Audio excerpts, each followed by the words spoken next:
Moon and the Pond. Every night a small pond admired the shining moon reflected on its surface. One windy evening, waves disturbed the water. The moon's reflection broke into pieces. The pond felt sad. The moon has disappeared.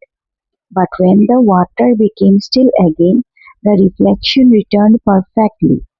An old turtle living nearby said gently, "The moon never changed, only your surface was disturbed."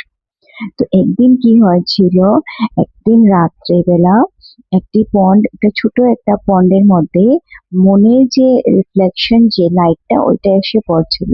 আর মনটা ভীষণ admire করছিল ওই যে মনের যে ফেজটা যে পন্ডের মধ্যে পড়েছিল, আর ভীষণ ভালো লাগছিল দেখতে। পন্ডটাও দেখতে খুব সুন্দর লাগছিল। একদিন কি হলো, অনেক বাতাস দিল সন্ধ্যাবেলা। তখন বাতাসের জন্য যে ওয়াটারটা, ওইটা কি হয়ে গেল, ওয়েভস গুলো ডিস্টার্ব হয়ে গেল। আর ওই যে মনের যে রিফ্লেকশন যেটা জলে পড়তো, এটা ভেঙে মানে অনেক পিসেস হয়ে গেল। মানে ঝাপসা ঝাপসা হয়ে গেল, ভালো করে জলের মধ্যে মনটা দেখা যাচ্ছিল না। The pond felt sad. The moon has disappeared. তখন পন্ডটার ভীষণ খারাপ লাগলো যে মনটা ডিসঅ্যাপিয়ার হয়ে গেছে, ওর মনটা ওর কাছ থেকে সরে গেছে। কিন্তু but when the water became still, কিন্তু যখন বাতাসটা কমে গেল আর পন্ডের জলটা আবার স্থির হয়ে গেল, তখন আবার রিফ্লেকশনটা আবার সুন্দর মতো এসে গেল আগের মতো। তখন এখানে একটা ওল্ড টার্টল ছিল, ওইটা এখানে বলল যে পন্ডটাকে, যে মুনটা কোনোদিনও চেঞ্জ হয়নি, হ্যাঁ, ও ডিসঅ্যাপিয়ার হয়নি, শুধু তোমার যে সারফেস ওইটা ডিস্টার্ব ছিল, মানে পন্ডের সারফেসটা কি ছিল, ডিস্টার্ব হয়ে গেছিল বাতাসের জন্য। হ্যাঁ, তার জন্য মনটা ওইখানে দেখা যাচ্ছিল না। ওই সময় একটি মেয়ে, a young girl listening nearby understood immediately. Whenever her mind became restless due to fear, compassion or anger, she felt unhappy. তো একটা ছোট একটা মেয়ে ওই সামনে বসেছিল।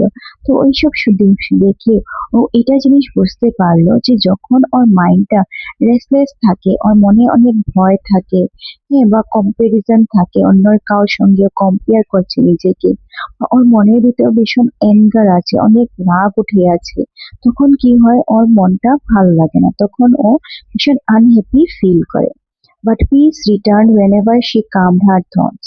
কিন্তু যখনই ওইগুলা যে মনের যে বাজে চিন্তাগুলা যখন ও মন থেকে সরিয়ে দেয়, তখনই ওর মনটা আবার শান্ত হয়ে যায়।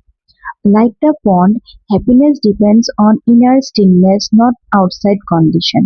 তো এখানে যে পন্ডটা দিয়ে, যে স্টোরিটা দিয়ে এখানে এটা বোঝানো হচ্ছে যে হ্যাপিনেস, যে খুশি যেটা আমরা চাই জীবনে, ওইটা আমাদের নিজের মনের ভিতরে যেটা যদি স্থির থাকে, তখন আমরা ওই আমাদের লাইফের মধ্যে খুশিটা পাবো। এটা আউটসাইড কন্ডিশনের উপরে ডিপেন্ড করে না। যদি আমরা আউটসাইড থেকে খুশি পাওয়ার চেষ্টা করি, তাহলে আমরা কোনোদিনও পাবো না, আমরা হার্ট হব।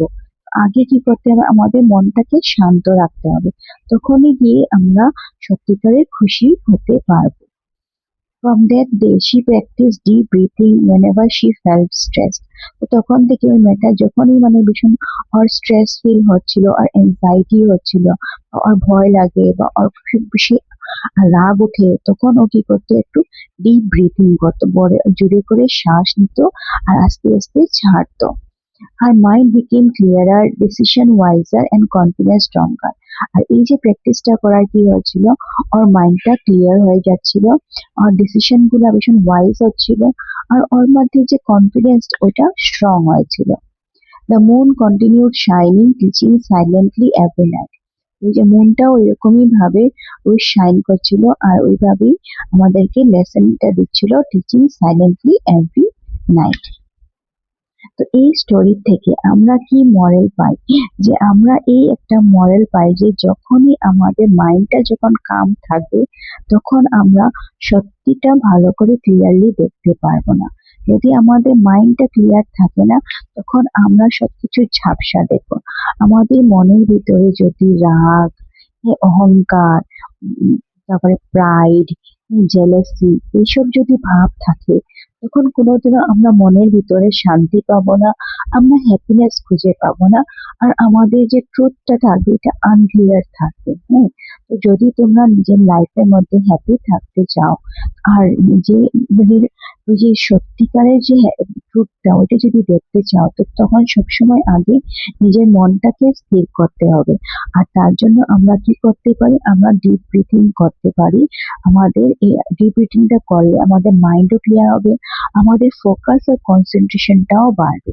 তো যখনই তোমরা একটু মানে পড়াশোনায় বসবে, আমাদের দেখবে মাথার মধ্যে অনেক ধরনের থটস চলতে থাকে। হ্যাঁ, আমরা অনেক জিনিস চিন্তা করতে থাকি, অনেক আমাদের মাইন্ডের মাঝে চলতে থাকে। তো ওইসব আমরা কোনো সময় ওভার থিঙ্কিংও করে ফেলি। আর পড়াশোনার যখন আমরা বসি পড়ার সময়, তখন আমাদের মাইন্ডের মধ্যে এগুলা থট আরো বেশি করে আসে। ওই থটস গুলো আমাদের কি করতে হবে, সরানোর জন্য আমরা ডিপ ব্রিথিং প্র্যাকটিস করব। তখনই গিয়ে কি হবে, আমাদের মাইন্ডটা ক্লিয়ার হবে আর আমরা ফোকাস আর কনসেন্ট্রেশন দিয়ে পড়াশোনা করতে পারবো। বা জীবনে যে কোনো কিছুতে আমরা নিজের মাইন্ডটা ক্লিয়ার থাকলে আমরা কনফিডেন্স ফিল করব। আমরা আমাদের যে মনের যে দুর্বলতা এটা কমে যাবে। আমরা ভীষণ হ্যাপিও ফিল করবো সঙ্গে। ঠিক আছে?